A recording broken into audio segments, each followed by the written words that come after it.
Hello everyone, welcome to Naira study. हम आप सब कैसे हैं? आई होप कि आप सभी बहुत अच्छे होंगे और अपनी स्टडी को भी बहुत ही अच्छे से कर रहे होंगे। तो फ्रेंड्स, आज के वीडियो लेक्चर में हम बात करने वाले हैं जो आपका सब्जेक्ट बाल विकास और सीखने की प्रक्रिया है। इसमें जो आपका लेसन सेकंड है, ठीक है ना, तो यानी लेसन सेकंड व्यक्तित्व का विकास, व्यक्तित्व परीक्षण के तरीके एवं समायोजन के उपाय, इस पर डिस्कस करेंगे। इसके ऑब्जेक्टिव टाइप क्वेश्चंस और वेरी शॉर्ट टाइप क्वेश्चंस को कंटिन्यू करेंगे और उसके बाद कंप्लीट करेंगे। सो आप लोग लास्ट तक बने रहिएगा, वीडियो को बिल्कुल भी स्किप ना कीजिएगा, क्योंकि हर एक चीज़ आप लोगों के लिए बहुत ही ज़्यादा महत्वपूर्ण हो जाती है। और फ्रेंड, इस क्लास के तुरंत बाद आप लोगों के अदर सब्जेक्ट की भी क्लास आएगी। इसके लिए आप लोगों को टेलीग्राम चैनल से जुड़ना रहेगा, जहाँ पर आपको हर एक अपडेट मिलती रहती है। ठीक है, तो चलिए सबसे पहले अब हम लोग वस्तुनिष्ठ टाइप क्वेश्चंस को देख लेते हैं। और बाल विकास, क्योंकि हम हमेशा इस पर हम लोग डिस्कस करते हैं जैसे ही क्लास स्टार्ट होता है, बाल विकास यानी बच्चों का विकास। और क्योंकि हम क्या हैं, आप सभी क्या हैं, भावी अध्यापक हैं, बनने वाले हैं, तो इसके लिए आपको बच्चों के बारे में पता होना चाहिए। तो बाल विकास एक ऐसा सब्जेक्ट है जो आप लोगों को ये बताता है, इसकी जानकारी देता है कि जो बच्चों का विकास होता है वो कैसे होता है और बच्चों को हमें शिक्षा कैसे देनी चाहिए। व्यक्तित्व भिन्न भिन्न होते हैं, अगर बच्चे इंटरेस्ट नहीं ले रहे तो क्यों नहीं ले रहे हैं, तो ये सभी चीज़ों की जानकारी आपको इस सब्जेक्ट में मिलती है। ठीक है, तो चलिए सबसे पहले हम फर्स्ट नंबर क्वेश्चन को देखते हैं। क्वेश्चन आपका हो जाता है CAT। ठीक है, CAT परीक्षण किस आयु के बच्चों के व्यक्तित्व का मूल्यांकन करने हेतु प्रयुक्त होता है। CAT यानी देखिए, इसकी फुल फॉर्म भी पूछ ली जाती है कि इसकी फुल फॉर्म बताएं। CAT तो फुल फॉर्म हो जाती है चिल्ड्रेन परसेप्शन टेस्ट हो जाता है। अगर इसकी बात की जाए तो ये एक प्रक्षेपी व्यक्तित्व परीक्षण है और जिसका उपयोग किसके लिए होता है, तो बच्चों के व्यक्तित्व और मनोवैज्ञानिक प्रक्रियाओं के बारे में जानकारी इकट्ठा करने, जानकारी प्राप्त करने के लिए किया जाता है। चलिए ऑप्शन की तरफ चलते हैं। तो यहाँ पे क्वेश्चन ये है कि व्यक्तित्व का मूल्यांकन करने हेतु प्रयुक्त होता है 1 से 5 वर्ष या 3 से 11 वर्ष या 11 से 13 वर्ष या 11 से 15 वर्ष। तो आपको एज बतानी है। ठीक है, तो इसमें आपका हो जाता है 3 से 11 वर्ष। ठीक है, जो आपका बा ऑप्शन है वो राइट है, और कहीं कहीं पे आपको 3 से 10 वर्ष भी मिल जाएगा। तो जैसा ऑप्शन हो वैसा आप लोग वर्क कीजिएगा। अगला क्वेश्चन है व्यक्तित्व स्थायी समायोजन है। तो सबसे पहले तो हम ये बात करेंगे कि व्यक्तित्व होता क्या है, उसके बाद हम ऑप्शन की तरफ चलेंगे। तो व्यक्तित्व यानी देखिए, व्यक्तित्व जो हो जाता है कि व्यक्तित्व उस ढंग को कहते हैं जिसके द्वारा क्या होता है, कोई भी व्यक्ति अपने परिवेश के साथ अनुकूलन करता है। अनुकूलन करता है यानी जैसे क्या होता है हम आपको बताते हैं। जैसे कोई भी सदस्य हो तो अपने परिवार में रहता है तो वो उसके अनुकूल ढलता है, ढल जाता है, क्योंकि वहीं उसका जन्म हुआ। और जैसे जैसे वो बढ़ता जाता है, बड़ा होता जाता है, तो वो अपने आप से उसके अनुकूल जो वातावरण होता है वो उसे मिलता है। लेकिन कहीं नई जगह पे जाता है कोई भी बंदा हो तो क्या होता है, उसे उसके अनुकूल ढलना पड़ता है। क्यों? क्योंकि देखिए, कहीं आप दूसरी जगह जाएंगे तो माहौल अलग मिलेगा, आपके घर का माहौल अलग मिलेगा, तो उसके अनुकूल आपको ढलना होता है। और यही क्या होता है, यही व्यक्तित्व होता है। ठीक है, और यदि किसी व्यक्ति का अपने परिवेश के साथ समुचित अनुकूलन है तो उसका व्यक्तित्व उत्तम है। यानी कहने का मतलब ये है, जैसे आप कहीं दूसरी जगह पे गए तो लोग अलग होंगे, लोग और घर का माहौल या जगह का माहौल अलग होगा। आपको क्या है, उसके अनुकूल ढलना है वहाँ पे। तो आप कितने अच्छे से ढल पा रहे हैं, कितने अच्छे से वहाँ पे अपनी जगह बना पा रहे हैं, तो यही तो व्यक्तित्व है, यही उत्तम व्यक्तित्व माना जाता है। और कुछ लोग क्या होते हैं, उसके अनुकूल नहीं ढल पाते, परिस्थितियों के अनुकूल नहीं ढल पाते, तो वो क्या होते हैं, मृत्यु को प्राप्त हो जाते हैं। अब आप कहेंगे कि मैम व्यक्तित्व और मृत्यु से क्या मतलब। जैसे मान लीजिए, अब यहाँ पे है कि ऊँट है, तो ऊँट क्या है, रेगिस्तान का जहाज कहलाता है। वहाँ कैसे दौड़ता है, ऐसे कि उसको भाई जहाज इसीलिए तो कहा जाता है। लेकिन अभी यहाँ पे आप ले आए, रोड पे आप ले आए और उसको दौड़ाए, क्या वो दौड़ पाएगा? नहीं दौड़ पाएगा। कुछ पौधे होते हैं जो ज़मीन में उगते हैं, है ना, अगर उनको जल में उगा दिया जाए क्या वो उग जाएंगे? नहीं उगेंगे, वो मृत्यु को प्राप्त हो जाएंगे। कुछ क्या होते हैं ऐसे पशु पक्षी, हर एक चीज़ पे डिपेंड होता है और मनुष्य पे भी यही चीज़ लागू होती है, ठीक है। तो यहाँ पे हम ऑप्शन की तरफ चलते हैं। डिटेल में चीज़ों को इसलिए क्लियर कर देते हैं कि आपके ऑब्जेक्टिव टाइप क्वेश्चंस तो क्लियर हो ही रहे हैं, प्लस आप लोगों के जो वेरी शॉर्ट टाइप्स और शॉर्ट टाइप क्वेश्चन भी वो भी आपके कंप्लीट हो जाते हैं, ठीक है। तो व्यक्तित्व स्थायी समायोजन है, वातावरण के साथ है या नवीन परिस्थितियों के साथ है या व्यक्ति की भावनाओं के साथ है या सामाजिक गुणों के साथ है, किसके साथ है? तो यहाँ पे आंसर की तरफ चलते हैं तो वातावरण के साथ है, क्योंकि भाई जैसा वातावरण होगा आपको उसके अनुकूल ढलना पड़ेगा। तो यही तो हुआ ना।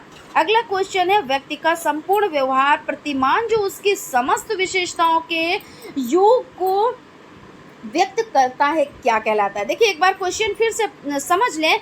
व्यक्ति का संपूर्ण व्यवहार यानी व्यक्ति जो है उसका पूरा जो व्यवहार है वो प्रतिमान जो उसकी समस्त विशेषताओं के योग को व्यक्त करता है क्या कहलाता है? तो व्यक्तित्व कहलाता है या रुचि कहलाता है या प्रेरणा कहलाता है या कल्पना कहलाता है? तो सिंपल सी बात है भाई, व्यक्तित्व कहलाएगा। रुचि का मतलब तो इंटरेस्ट होता है कि हम किसी चीज़ में इंटरेस्ट ले रहे हैं। जैसे आप कोई वर्क करते हैं तो आप अगर उसमें इंटरेस्ट ले रहे हैं, रुचि ले रहे हैं, तो आप वो वर्क कर पाएंगे और अच्छे से कर पाएंगे। प्रेरणा यानी आप प्रेरित हो रहे हैं या आप किसी को प्रेरणा दे रहे हैं, मोटिवेट कर रहे हैं, है ना। कल्पना यानी आप किसी चीज़ के बारे में सोच रहे हैं कि ये ऐसे हो सकता है, वो वैसे हो सकता है, हम आगे बढ़ सकते हैं तो कैसे बढ़ सकते हैं, तो इस तरह से ये कल्पना हो जाता है। तो यहाँ पे आपका क्या होगा? व्यक्तित्व होगा। और अगला क्वेश्चन है, निम्नलिखित में से कौन सा परीक्षण व्यक्तित्व का मापन करता है? तो व्यक्तित्व का जो मापन करता है वो भाटिया बेटरी परीक्षण है या टीएटी है या स्टैनफोर्ड बिने परीक्षण है या कूडर प्राथमिकता प्रपत्र है? क्या चीज़ हो जाती है? तो निम्नलिखित में से कौन सा परीक्षण व्यक्तित्व का मापन करता है? तो व्यक्तित्व का जो मापन करता है वो टीएटी हो जाता है। और टीएटी अगर इसके फुल फॉर्म की बात करें, क्योंकि इस तरह के जो क्वेश्चन से आ जाते हैं फुल फॉर्म पूछ ली जाती है, तो थीमेटिक एपर्सेप्शन टेस्ट हो जाता है, विषयगत बोध परीक्षण, ठीक है। और अगर इसकी बात की जाए तो निर्माण हैंडी एमरे और क्रिस्टियाना डी मार्गन ने कब किया? तो 1930 के दशक में। और कहाँ किया? तो हार्वर्ड विश्वविद्यालय में किया। अगला क्वेश्चन है, टीएटी व्यक्तित्व परीक्षण का निर्माण किसने किया? अभी देखिए हमने अभी जो 4 नंबर का क्वेश्चन है इसमें हमने कहा कि हाँ इस तरह से आप तैयार करें तो आपसे क्वेश्चन पूछ लिया जा सकता है। और सकता क्या, देखिए यहाँ पे पूछ भी लिया गया है कि टीएटी यानी कि थीमेटिक एपर्सेप्शन टेस्ट जो है वो व्यक्तित्व का परीक्षण निर्माण किसने किया? तो यहाँ पे है सी कोड एवं बेकमैन ने, थॉम्सन ने, हरमन रोशाक ने, मरे और मार्गन ने। तो किसने किया? तो अभी आपने पढ़ा हेनरी ए मरे या मरे और मार्गन। ये देखिए यहाँ पे आपका आंसर हो जाएगा। व्यक्तित्व का वह मनोस्थिति जिसके द्वारा वह विभिन्न परिस्थितियों में सामाजिक और व्यक्तिगत समायोजन करने में समर्थ होता है कहलाती है क्या? समंजन, मानसिक स्वास्थ्य, आत्मसातन, प्रकीर्णन। अब क्वेश्चन एक बार फिर से पढ़ें। जब इस तरह के क्वेश्चन होते हैं क्या होता है कि एक बार में अगर क्लियर नहीं हो पा रहा है कि ये क्वेश्चन डिमांड क्या कर रहा है ना, तो उसको हम दोबारा से पढ़ेंगे। क्वेश्चन है, व्यक्ति की वह मनोस्थिति जिसके द्वारा वह विभिन्न परिस्थितियों में सामाजिक और व्यक्तिगत समायोजन करने में समर्थ होता है तो क्या कहलाती है? तो मानसिक स्वास्थ्य। क्या अगर आपका मानसिक स्वास्थ्य ठीक है तो आप क्या करेंगे? जो यानी जहाँ पे आप रहेंगे उसके अनुकूल आप अपने आप को ढाल लेंगे। समाज में उठना बैठना क्या होता है? आपकी मानसिकता पर अगर आपका मानसिक स्वास्थ्य ठीक है ना, तो आप सभी से अच्छे से बात करेंगे। वरना क्या होता है, बहुत लोगों को आपने देखा होगा किसी की लाइफ में इंटरफेयर करना और किसी से अच्छे ढंग से बात ना करना, इस तरह से होता है। तो यानी उनका जो मानसिक स्वास्थ्य है वो ठीक ठाक नहीं है, आप ऐसे बोल सकते हो। और अगर आप में किसी के लिए यानी रिस्पेक्ट है, आप अच्छे से बात कर रहे हो, आपकी मजबूत पकड़ है, यानी आपका जो मानसिक स्वास्थ्य है वो ठीक है और उसके अनुकूल आप ढल रहे हो, वो भी बहुत अच्छा है, वेल एंड गुड है। ठीक है। उसके बाद अगला क्वेश्चन है, संज्ञानात्मक क्षमता की कमी से व्यक्तित्व को कठिनाई होती है। तो यहाँ पे संज्ञानात्मक होता क्या है? तो सबसे पहले देखिए, जब क्वेश्चन ही समझ नहीं आएगा तो हम आंसर करेंगे क्या, है ना। तो संज्ञानात्मक का अर्थ होता है जानने, अनुभव करने या समझने से संबंधित होता है, कि हम किसी चीज़ को जान रहे हैं, किसी चीज़ को समझ रहे हैं, है ना। ये क्या होता है? ये मानसिक प्रक्रिया जैसे कि सीखना, ध्यान, प्रेरणा और स्मृति से जुड़ा होता है। तो बिल्कुल सही बात है, क्योंकि जो जब समझने से संबंधित है, तो भाई जब समझने से संबंधित है तो सीखना भी है ना, ध्यान भी देना रहता है और धारणा भी है, यानी हम धारण कर रहे हैं उस चीज़ को, और स्मृति से जुड़ा है, यानी स्मृति यानी याद करना, यानी वो चीज़ हमें याद है ना।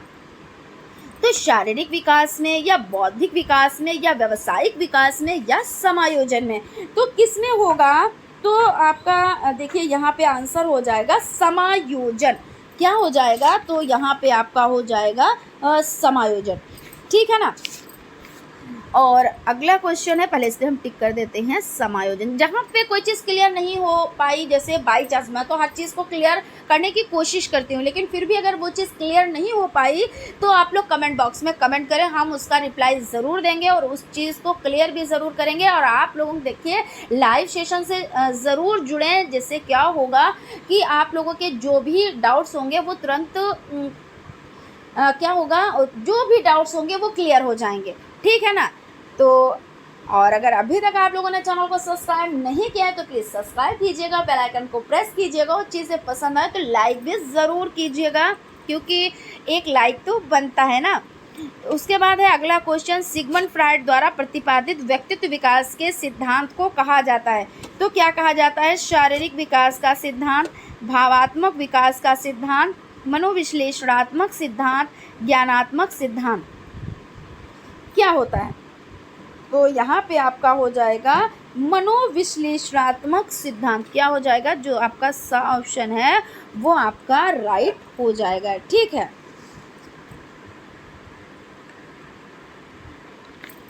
अगले क्वेश्चन की तरफ चलते हैं हम लोग। अगला क्वेश्चन आपका देखिए यहाँ पे आपका हो जाएगा, देखिए मनोविश्लेषणात्मक सिद्धांत। ओके। अगला क्वेश्चन है, किसी के द्वारा विभिन्न परिस्थितियों में समायोजन कहलाता है। तो सबसे पहले हम समझेंगे कि समायोजन क्या होता है, क्योंकि ये वर्ड होते हैं ना, ये पूरा एक क्वेश्चन होता है, और जब क्वेश्चन होता है तो ऐसे भी पूछ लेते हैं समायोजन से क्या मतलब है ना। समायोजन कहते किसको है? तो जब हमें समायोजन ही नहीं पता है तो किसी के द्वारा विभिन्न परिस्थितियों में समायोजन कहलाता क्या है, तो हम उसका दूसरा नाम हम क्या समझेंगे, या क्यों होता है क्या समझेंगे। तो समायोजन एक ऐसी प्रक्रिया है, क्या है कि समायोजन एक ऐसी प्रक्रिया है जिसमें व्यक्ति अपने व्यवहार में आवश्यक परिवर्तन करके वास्तविक परिस्थिति के अनुसार खुद को ढालने की कोशिश करता है।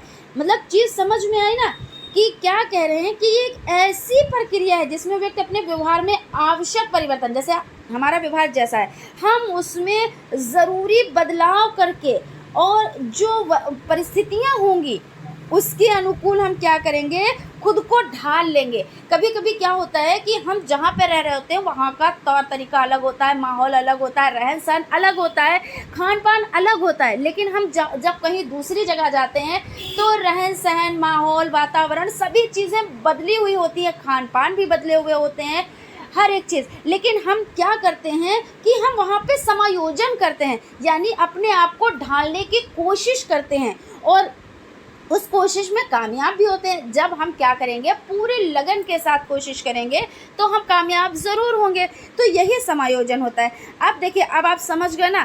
तो शारीरिक स्वास्थ्य है या संवेगात्मक विकास है या मानसिक स्वास्थ्य है या उपर्युक्त सभी हैं। तो इसमें देखिए शारीरिक स्वास्थ्य भी ज़रूरी है। भाई आपका शरीर, कहते हैं स्वस्थ शरीर में स्वस्थ मस्तिष्क निवास करता है। तो सिर्फ आप मानसिक स्वास्थ्य तो नहीं कह सकते, क्योंकि जब शरीर स्वस्थ है तो मन यानी मस्तिष्क भी आपका स्वस्थ है।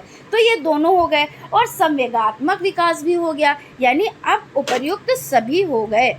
ठीक है ना। कहीं पर ढलने के लिए हमें सभी चीज़ों की नीड होती है कि हमारा शरीर भी स्वस्थ होना चाहिए, हमारा मानसिक स्वास्थ्य भी होना चाहिए, क्योंकि तभी तो हम चीज़ों को सह पाएंगे, झेल पाएंगे और जहाँ पे हम रह रहे हैं उसके अकॉर्डिंग हम रह पाएंगे, वरना हम नहीं रह पाएंगे, है ना। दूसरी जगह रहना इतना आसान नहीं होता है, अपने आप को ढालना पड़ता है उसके अनुकूल। उसके बाद आपका देखिए, आप लोगों के जो ऑब्जेक्टिव टाइप क्वेश्चंस थे वो 9 क्वेश्चन ही थे और इस लेसन में, और जितने भी हमने क्वेश्चन कराए हैं सभी क्वेश्चंस किसी ना किसी ईयर में आए हैं। यानी ये आप लोगों के लिए कितने इंपॉर्टेंट है। आप लोग देखिए नोट्स बना लीजिए, जो चीज़ें बताते हुए चलते हैं उनको नोट डाउन भी ज़रूर कीजिए। क्लास एक बार में चीज़ें नहीं समझ आ रही हैं तो क्लास दोबारा से आप देखें, लेकिन क्या है, ये जितने भी क्वेश्चन है बहुत ही इम्पोर्टेंट है। चलिए भाई अगले क्वेश्चन की तरफ चलते हैं, जो यहाँ पे आपके अति लघु उत्तरीय टाइप क्वेश्चंस को देखते हैं। तो यहाँ पे जो क्वेश्चन हो जाएगा फर्स्ट नंबर का कि बहिर्मुखी तथा अंतर्मुखी किसका प्रकार माना जाता है। तो जो बहिर्मुखी होता है, ठीक है, तो बहिर्मुखी क्या होता है और अंतर्मुखी क्या होता है, इसके बारे में हम जानेंगे। तो ये जो व्यक्तित्व होता है ना, उसमें अलग अलग प्रकार होते हैं कि जैसे कोई व्यक्ति क्या होता है, सब में उठना बैठना, मस्ती मजाक करना अच्छा लगता है उसको। कुछ व्यक्ति ऐसे होते हैं जिनको मस्ती मजाक करना नहीं अच्छा लगता है और ज़्यादा अपना टाइम ख़राब करते हुए नहीं अच्छा। ऐसा नहीं कि किसी के पास आप बैठेंगे तो अपना टाइम ख़राब करेंगे, ऐसा नहीं, क्योंकि कुछ लोग ऐसे होते हैं जो अपने काम से काम रखते हैं।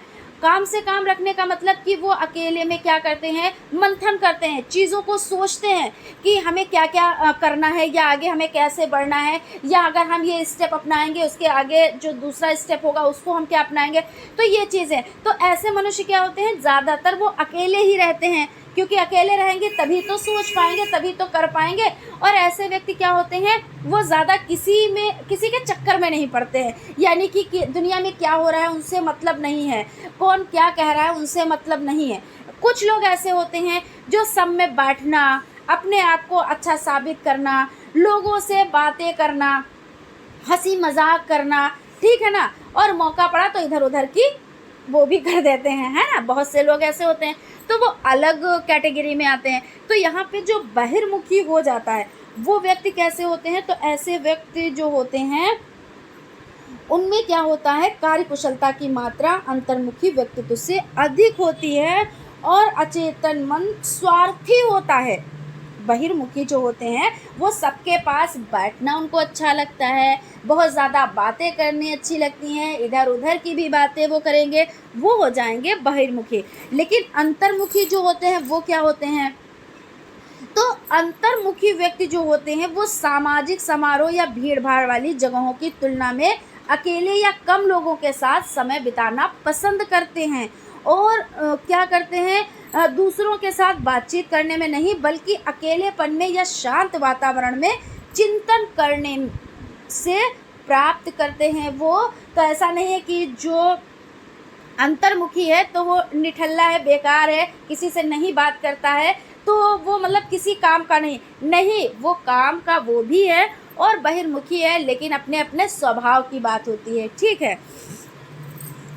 और उसके बाद अगला क्वेश्चन है, व्यक्तित्व का संक्षिप्त अर्थ लिखिए। तो व्यक्तित्व का संक्षिप्त अर्थ क्या हो सकता है भाई, व्यक्तित्व जो है वो उस ढंग को कहते हैं जिसके द्वारा कोई भी पर्सन यानी कोई भी व्यक्ति जो होता है वो अपने परिवेश के साथ अनुकूलन करता है, यानी अनुकूलन करता है, जहाँ पे रह रहा है उसके अनुकूल अपने आप को ढालता है। और यदि किसी व्यक्ति या अपने परिवेश के साथ समुचित अनुकूलन है तो उसका व्यक्तित्व उत्तम है। और विभिन्न व्यक्तियों का अपने परिवेश के साथ विभिन्न प्रकार का अनुकूलन होता है और इसी कारण से उसका व्यक्तित्व भी भिन्न भिन्न माना जाता है। और व्यक्ति क्या करता है, हमेशा ये व्यवहार द्वारा क्या करता है, ज्ञात होता है। और व्यवहार व्यक्ति का बाहरी रूप है और व्यवहार में जितना अधिक संकलन होगा उतना ही सुदृढ़ व्यक्ति माना जाएगा, ठीक है ना। यानी कि व्यक्तित्व क्या है कि जितना अच्छे से कहीं पे वो रह रहा है और अपने आप को ढालने की क्षमता है वही उसका उत्तम व्यक्तित्व माना जाता है। आप ऐसे लिख सकते हो बहुत ही सरल भाषा में।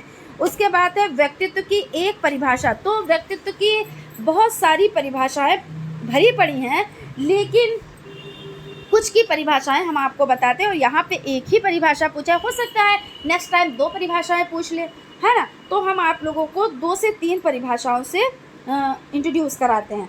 तो वारेन ने क्या कहा है, वारेन ने कहा है, वारेन के अनुसार आप ऐसे लिख सकते हो, वारेन के अनुसार क्या इन्होंने कहा है कि जो व्यक्तित्व है, तो व्यक्तित्व व्यक्ति का संपूर्ण मानसिक संगठन है। क्या है? व्यक्तित्व तो संपूर्ण मानसिक संगठन है जो उसके विकास की किसी भी अवस्था में होता है। ठीक है ना, समझ में आया? मैं एक बार फिर से रिपीट करती हूँ, आप लोग नोट डाउन कर लें कि व्यक्तित्व व्यक्ति का संपूर्ण मानसिक संगठन है, यानी पूरा क्या है, मानसिकता पर निर्भर करता है किस तरह से आप नई जगह पे अपने आप को ढाल पा रहे हैं, है ना। तो मानसिक संगठन है जो उसके विकास की किसी भी अवस्था में होता है। और अगले एक और परिभाषा से आपको इंट्रोड्यूस कराते हैं। बिग एवं हंट ने क्या कहा है, किसने, तो यहाँ पे हम लिख देते हैं, बिग एवं हंट ने क्या कहा है, एवं हंट ने क्या कहा है कि व्यक्तित्व एक व्यक्ति के संपूर्ण व्यवहार, प्रतिमान और विशेषताओं के योग का उल्लेख करता है। यानी इन्होंने ये कह दिया कि व्यक्तित्व जो होता है वो एक व्यक्ति के जितना पूरा व्यवहार, उसके मतलब संपूर्ण व्यवहार, प्रतिमान और क्या है, जितनी विशेषताएं यानी खूबियां हैं, उनमें क्या है, योग का क्या कर रहा है, उल्लेख करता है। तो इस तरह से ये परिभाषाएं हो गई। यहाँ पे एक ही परिभाषा पूछी थी, मैंने आप लोगों को 2 परिभाषाएं क्लियर करा दी। आप लोग नोट डाउन इसको कर लीजिएगा, और जो कि बहुत ही ज़्यादा ज़रूरी है। उसके बाद आपका अगला क्वेश्चन जो हो जाता है, अगले क्वेश्चन पर चलते हैं हम लोग।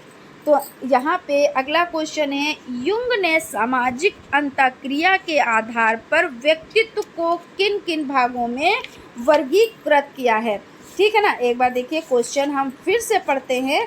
कह रहे हैं कि युंग ने सामाजिक अंतःक्रिया के आधार पर व्यक्तित्व को किन किन भागों में वर्गीकृत किया है। तो इन्होंने देखिए 2 भागों में वर्गीकृत किया है। कितने भाग, तो 2 भागों में वर्गीकृत किया है। और कौन कौन से, तो फर्स्ट में जो आ जाएगा वो अंतर्मुखी होगा। क्या होगा, वो अंतर्मुखी होगा, अंतर्मुखी होगा। और सेकंड नंबर पे क्या होगा, सेकंड नंबर पर हो जाएगा बहिर्मुखी। क्या हो जाएगा, तो बहिर्मुखी। ठीक है ना, बहिर्मुखी। तो युंग ने जो क्या क्या सामाजिक अंतःक्रिया के आधार पर व्यक्तित्व को जो बांटा है वो 2 भागों में बांटा है। कौन कौन से, तो अंतर्मुखी और बहिर्मुखी। नोट डाउन कीजिएगा और भाई चैनल को सब्सक्राइब कीजिएगा। और आप लोगों से रिक्वेस्ट है कि आप लोग ना टेलीग्राम चैनल से ज़रूर जुड़ जाएं, जहां पे आपको हर अपडेट मिलती रहती है। और अगला क्वेश्चन आपका हो जाएगा, बालक की वो मनोस्थिति जिसके द्वारा वह विभिन्न परिस्थितियों में व्यक्तिगत तथा सामाजिक समायोजन करने में समर्थ होता है, क्या कहलाता है। यानी यहाँ पे क्या नहीं है लेकिन कहलाता है, इसका मतलब क्वेश्चन यही कह रहा है कि क्या कहलाता है। तो एक बार फिर से देखिए, बालक की वो मनोस्थिति जिसके द्वारा वह विभिन्न परिस्थितियों में व्यक्तिगत तथा सामाजिक समायोजन करने में क्या होता है, समर्थ होता है। तो मानसिक स्वास्थ्य, क्या अगर उसका मानसिक स्वास्थ्य ठीक है तो वो कहीं पर भी अच्छे से रह पाएगा, और अगर मानसिक स्वास्थ्य नहीं ठीक है तो वो किसी दूसरी जगह पे अच्छे से अपने आप को नहीं ढाल पाएगा। वो कलह कलेश करेगा, लड़ाई झगड़ा करेगा और अपने आप को वो वहाँ पे ढाल ही नहीं पाएगा। यानी जो इस तरह से वर्क करते हैं, कार्य करते हैं, यानी उनकी मानसिकता नहीं ठीक होती है, जिसको कहते हैं क्या आपका दिमागी संतुलन ठीक नहीं है। तो वही चीज़ होती है, कुछ लोग बहुत ज़्यादा कलह कलेश में दिलचस्पी लेते हैं, वही चीज़ें करते हैं, तो यानी उनका क्या मानसिक संतुलन नहीं ठीक होता है। और अगर ऐसा नहीं है तो उनका मानसिक स्वास्थ्य ठीक है। और अगला क्वेश्चन है, व्यक्तित्व का वह प्रकार जिसके अंतर्गत व्यक्ति दूसरे लोगों, समाज के अन्य लोगों के प्रगति के लिए सोच कर कार्य करते हैं, क्या कहलाते हैं। तो देखिए यहाँ पे अभी थोड़ा सा डिस्कस किया, अब हम थोड़ा सा और डिस्कस करेंगे कि क्या होता है कि कुछ व्यक्ति, जैसा कि अभी बताया कि कुछ व्यक्ति क्या होते हैं कि दूसरों के बारे में बहुत सोचते हैं, है ना, दूसरों की भलाई के बारे में बहुत सोचते हैं। खुद भले खाएं ना खाएं, दूसरों को ये होता है कि भाई इनको भोजन चाहिए। खुद आराम करे ना करे, दूसरों को ये होता है भाई इनको आराम हमें देनी चाहिए अगर हमारे बस में है तो कुछ ऐसे व्यक्ति होते हैं, कुछ ऐसे होते हैं जो कहते हैं हमसे क्या मतलब, दुनिया कहीं भी जा रही है, हमसे क्या मतलब, हमारा फ़ायदा हो रहा तो ठीक, हमको आराम मिल रही तो ठीक। बहुत लोग इस तरह के होते हैं। तो यहाँ पे ये क्वेश्चन कर रहा है कि व्यक्तित्व का वह प्रकार जिसके अंतर्गत व्यक्ति दूसरे लोगों, समाज के अन्य लोगों के प्रगति के लिए सोचकर कार्य करते हैं, कि दूसरों के बारे में सोच रहे हैं और वो काम कर रहे हैं, तो ऐसे लोग क्या कहलाते हैं? तो ऐसे लोग जो होते हैं वो बहिर्मुखी लोग होते हैं। ठीक है, अगला क्वेश्चन हो जाता है, जीन पियाजे ने बालक के संज्ञानात्मक विकास के अंतर्गत अनुकूलन क्रिया का विभाजन किन दो उप प्रक्रियाओं में किया है? तो जीन पियाजे के बारे में अगर हम बात करते हैं तो जीन पियाजे ने इन्होंने क्या किया, इन्होंने बच्चों के संज्ञानात्मक विकास के 4 चरण बताए हैं। ठीक है, और सबसे बड़ी बात देखिए इन्होंने क्या किया, खुद के बच्चों पे शोध किया था। हालांकि बहुत आलोचनाएं भी हुई, लेकिन क्या होता है जब कोई वर्क करता है, जब कोई कार्य करता है, आगे बढ़ता है, तो उसकी आलोचनाएं तो होती हैं, ये कोई बहुत बड़ी बात नहीं है। अगर आप आगे बढ़ रहे हो, कुछ कर रहे हो, सक्सेस को प्राप्त कर रहे हो, या ऐसी चीज़ भाई जब आप वर्क करोगे, कठिन वर्क करोगे, हार्ड वर्क करोगे ना, तो क्या होगा, लोग भाई आपको सक्सेस तो एक ना एक दिन मिलनी है, लेकिन बहुत लोग क्या होते हैं कि कहीं इनको सक्सेस मिल ना जाए, सफल ये हो ना जाए, तो इसके लिए आपको क्या, आपकी टांग खींचने में लग जाते हैं कि किसी तरह से ये वर्क ना करे।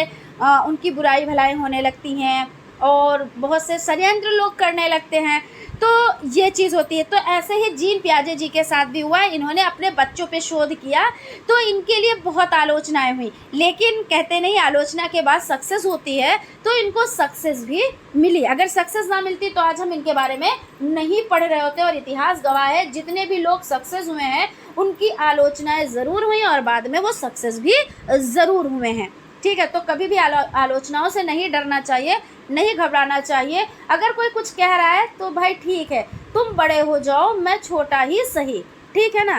तो ये होता है। तो यहाँ पे हम जीन पियाजे जी के बारे में बात कर रहे हैं, तो इन्होंने क्या किया, अपने ही बच्चों पे शोध कर डाला, और इन्होंने क्या बताया कि संवेदी गामक अवस्था होती है, पूर्व संक्रियात्मक अवस्था होती है, मूर्त संक्रियात्मक अवस्था होती है, और औपचारिक। अगर बात करें संवेदी गामक, तो ये 0 से 2 वर्ष होती है। ठीक है, उसके बाद पूर्व संक्रियात्मक तो 2 से 7 वर्ष होती है। ठीक है, और मूर्त संक्रियात्मक तो 7 से 11 वर्ष होती है। और देखिए फ्रेंड्स, एक चीज़ याद रखिएगा, जो जैसे आप वर्क कर रहे हो, ठीक है ना, जैसे आप डीएलएड में एडमिशन लिया, जिसके बस में नहीं होगा एडमिशन लेना, या जिसके बस में नहीं होगा, देखिए एडमिशन लेना बहुत बड़ी बात नहीं होती है, करना क्या होता है, मेहनत करना बड़ी बात होती है। या कोई भी काम हम शुरू करें तो उसमें मेहनत करनी होती है ना, तो जिसके बस का नहीं होता है ना, तो वो जब दूसरा कर रहा होता है तो वो चीज़ उसको अच्छी नहीं लगती कि मैं तो कुछ करूँगा ही नहीं, प्लस ये भी बंदा कुछ ना करे, ऐसा होता है ना। ये सभी के साथ होता होगा। तो कभी भी इन परिस्थितियों से ना घबराएं, और जैसी भी परिस्थिति आती है आप अपने आप को क्या करें, अनुकूल रखें, उसके अनुकूल ढल जाएं। और कभी भी ऐसा नहीं कि अब ये परिस्थितियाँ हमारे विपरीत हो रही हैं तो हम अपना वर्क ही छोड़ दें, वर्क कभी भी नहीं छोड़ना चाहिए, है ना। अगर भाई जीन पियाजे जी वर्क छोड़ देते तो आज हम इनके बारे में कैसे पढ़ रहे होते, है ना। तो यहाँ पे आपका क्या, जो चौथी अवस्था है वो 11 वर्ष और 11 वर्ष से अधिक है। ठीक है, 11 वर्ष प्लस है और यानी अधिक है। तो यहाँ पे आपका हो गया ना। क्वेश्चन क्या बोल रहा है, जीन पियाजे ने बालक के संज्ञानात्मक विकास के अंतर्गत अनुकूलन क्रिया का विभाजन किन 2 रूपों में किया है? ठीक है, तो आत्मसातीकरण और समायोजन। आत्मसातीकरण और समायोजन हो जाता है। और समायोजन का मतलब क्या होता है, हम देखिए यहाँ पे, क्योंकि काफ़ी लेंदी हो गया है, लेकिन फिर भी कोई बात नहीं, आप लोगों का देखिए वेरी शॉर्ट टाइप क्वेश्चंस है, लेकिन शॉर्ट भी आपका क्लियर हुआ जा रहा है। तो आत्मसातीकरण क्या होता है, इस पर डिस्कस कर लेते हैं। तो आत्मसातीकरण का मतलब होता है, ये एक संज्ञानात्मक प्रक्रिया है जो हमें दुनिया को समझने और अपने अनुभवों को व्यवस्थित करने में मदद करती है। इसमें मौजूदा योजनाओं में कोई महत्वपूर्ण बदलाव नहीं होते, बल्कि नई जानकारी को मौजूदा ढांचे में फिट किया जाता है। यानी कहने का मतलब ये होता है, जो आत्मसातीकरण होता है उसमें जैसे हमने क्या देखा, हमने देखा कुत्ता, हम बहुत छोटे हैं और हमने कुत्ते को देख लिया। अब थोड़े दिनों के बाद या थोड़ी देर के बाद हमने क्या देखा, क्योंकि कुत्ते के भाई 4 पैर होते हैं, फिर हमने देख लिया बिल्ली, ठीक है ना। अब बिल्ली के भी 4 पैर होते हैं, तो हमने क्या किया, अपनी जो हमारे पास पहले से जो जानकारी थी, यानी कुत्ते वाली जो जानकारी थी हमारे पास, और हमने देख ली बिल्ली, तो हमारी वो जो जानकारी थी हमने नई जानकारी को उसी में फिट कर दिया और क्या कहा कि ये तो कैसा है, ये तो कुत्ते जैसा है, ये भी कुत्ता ही है। ऐसा भाई छोटे बच्चे यही तो कहते हैं कि इसके भी 4 पैर, इसके भी 4 पैर।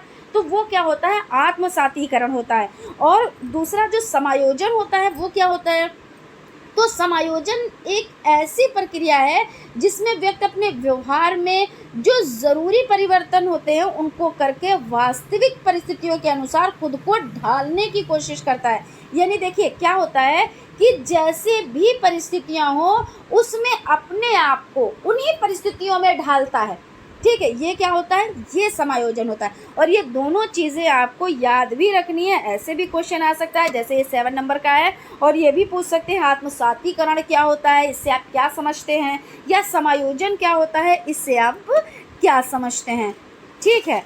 और अगला क्वेश्चन आपका हो जाएगा बालक के, देखिए सभी क्वेश्चंस आए हुए हैं, देखिए 8 नंबर का 2016 में आया हुआ है, 9 नंबर का 2016 में आया हुआ है, 10 नंबर का जो क्वेश्चन है वो 2017 में आया हुआ है। यानी देखिए सभी क्वेश्चंस किसी न किसी ईयर में आए हुए हैं। तो ये जो हम क्वेश्चंस आपके करा रहे हैं ये बहुत ही इंपॉर्टेंट क्वेश्चंस हैं, ठीक है।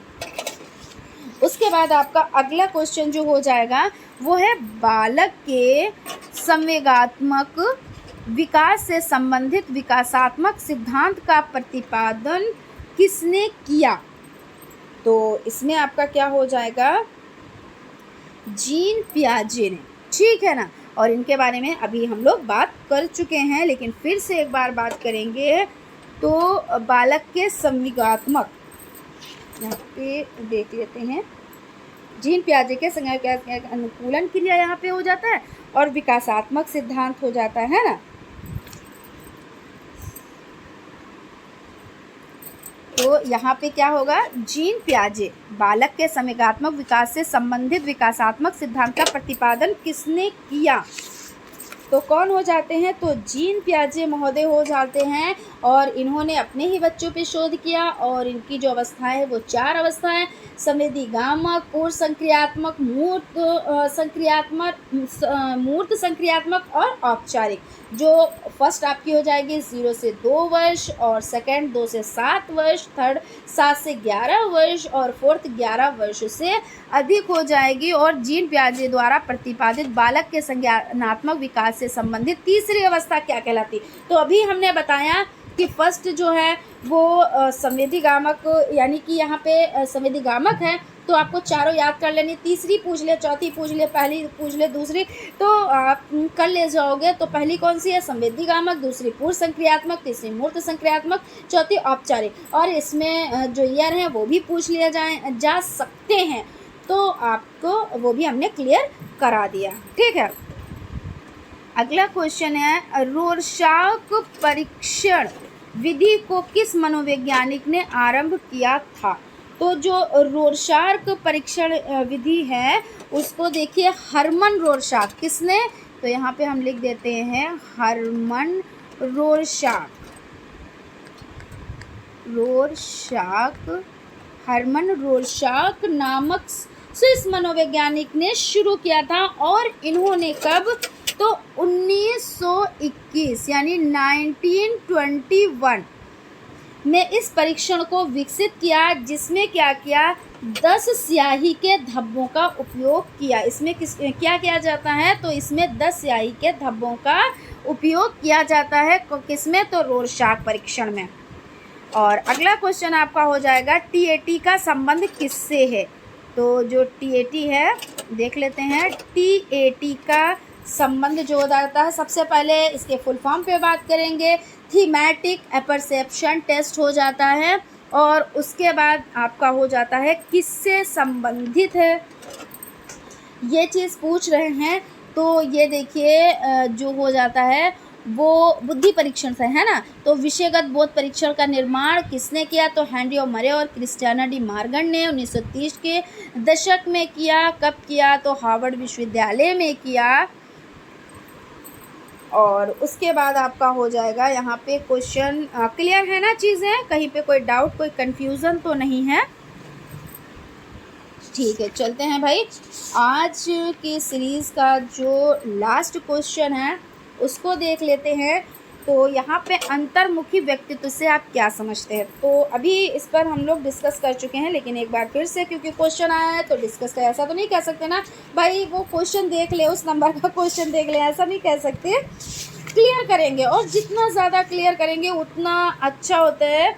तो अंतर्मुखी जो हो जाता है तो वो व्यक्ति कैसा होता है, वो सामाजिक समारोह या भीड़ भाड़ वाली जगहों की तुलना में क्या करता है, अकेले या कम लोगों के साथ समय बिताना पसंद करता है। ऐसा नहीं, बहुत लोग होते हैं अपने काम से काम रखते हैं तो लोग उनको क्या कहते हैं, ये अपने में ही मस्त रहते हैं, इनको उठना बैठना किसी के साथ नहीं अच्छा लगता। अरे ये उनका व्यक्तित्व है भाई, तो आप उसमें बदलाव नहीं कर सकते। वो अपने जब काम से काम रख रहा है तो मतलब दुनियादारी से नहीं मतलब रख रहा है, तो आपको क्या पड़ी है ना।